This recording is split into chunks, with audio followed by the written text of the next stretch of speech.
ಬೆಳಗಾವಿ ಜಿಲ್ಲೆಯ ಚಿಕ್ಕೋಡಿ ತಾಲೂಕಿನ ಸದಲಗಾ ಪಟ್ಟಣದ ಹೊರವಲಯದಲ್ಲಿ ದೂದಗಂಗಾ ನದಿಯ ಬಳಿಯಲ್ಲಿ ಉತ್ಖನನ ವೇಳೆಯಲ್ಲಿ ಶ್ರೀರಾಮನ ಮಂದಿರ ಪತ್ತೆಯಾಗಿದ್ದು, ಅಯೋಧ್ಯೆಯಲ್ಲಿ ಪ್ರಭು ಶ್ರೀರಾಮ ಮಂದಿರ ಉದ್ಘಾಟನೆಯ ಸಂದರ್ಭದಲ್ಲಿ ಮಂದಿರ ದೊರೆತದ್ದು ಹಿಂದೂ ಬಾಂಧವರಲ್ಲಿ ಸಂತಸ ಮೂಡಿದೆ.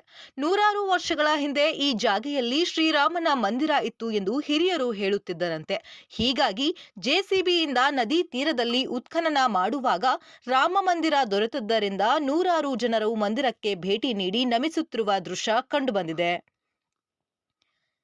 ಜನವರಿ 22ರಂದು ಅಯೋಧ್ಯೆಯಲ್ಲಿ ಶ್ರೀರಾಮ ಮಂದಿರ ಉದ್ಘಾಟನೆ ಹಾಗೂ ಪ್ರಾಣ ಪ್ರತಿಷ್ಠಾಪನೆ ಸಂದರ್ಭದಲ್ಲಿ ರಾಮ ಮಂದಿರ ದೊರೆತದ್ದು ಇದು ಪ್ರಭು ಶ್ರೀರಾಮನ ಲೀಲೆಯಾಗಿದೆ ಎಂದು ಜನರು ಹೇಳುತ್ತಿದ್ದಾರೆ.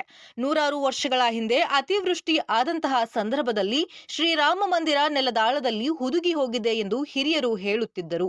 ಹೀಗಾಗಿ ಹಿಂದೂ ಸಮುದಾಯದ ಯುವಕರು ಒಗ್ಗೂಡಿ ಜೆಸಿಬಿಯಿಂದ ಉತ್ಖನನ ಮಾಡಿದಾಗ ರಾಮ ಮಂದಿರ ಪತ್ತೆಯಾಗಿದೆ. ಶ್ರೀರಾಮ ಮಂದಿರ ಪತ್ತೆಯಾಗಿರುವ ವಿಷಯ ಗೊತ್ತಾಗಿ ನಿಪ್ಪಾಣಿಯ ಶಾಸಕಿ ಶಶಿಕಲಾ ಜೊಲ್ಲೆ ಅವರು ಸ್ಥಳಕ್ಕೆ ಭೇಟಿ ನೀಡಿ ನಮಿಸಿದರು.